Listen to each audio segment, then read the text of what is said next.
On this edition of Beyond the Bean on Air, what could be the impact of reducing animal ag in the United States?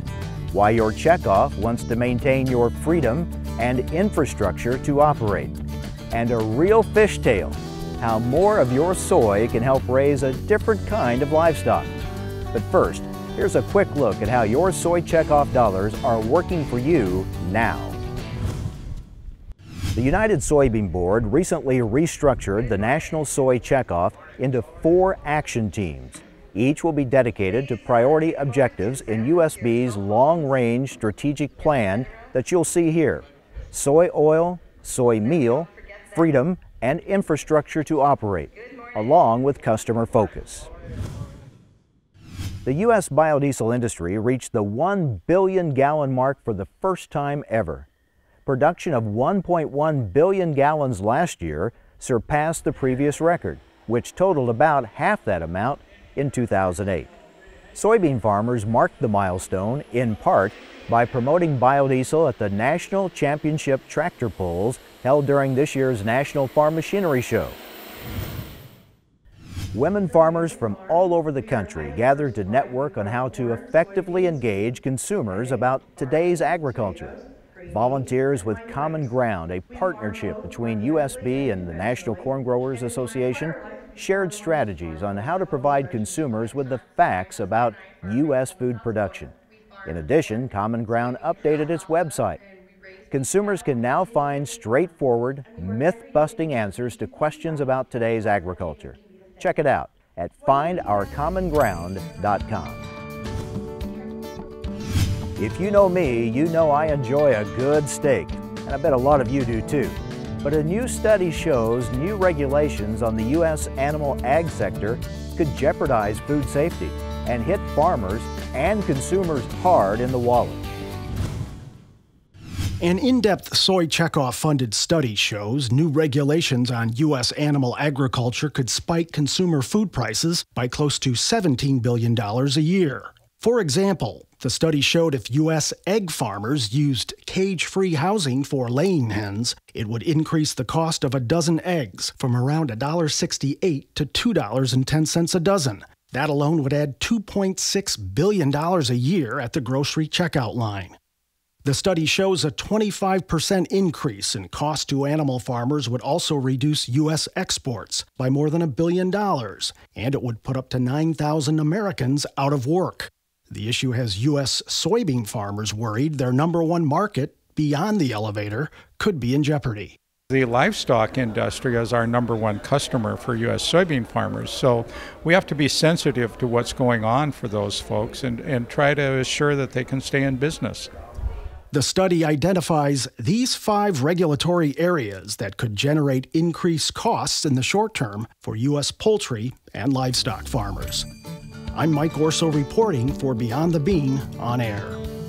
One of the United Soybean Board's objectives is to ensure that the U.S. soy industry and soy customers have the freedom and infrastructure to operate.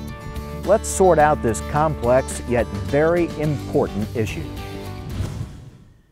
As part of its effort to evaluate checkoff programs and plan new ones, the United Soybean Board surveys U.S. soybean farmers twice a year. The most recent survey shows 84% of U.S. soybean farmers believe that every year their freedom to operate is increasingly threatened by outside influences.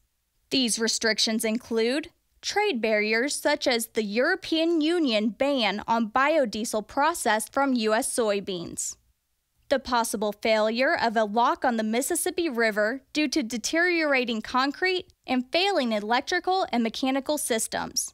This could shut down barge traffic for months, costing the ag industry and farmers millions of dollars.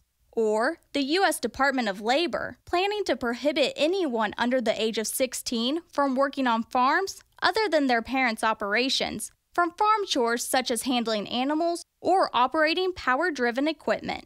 We can certainly understand how regulations affect the average farmer, what those regulations are actually costing American producers, and then hopefully once we have an understanding of what those regulations are doing and the impact they have on us, we can do something to impact that by education, just letting people know.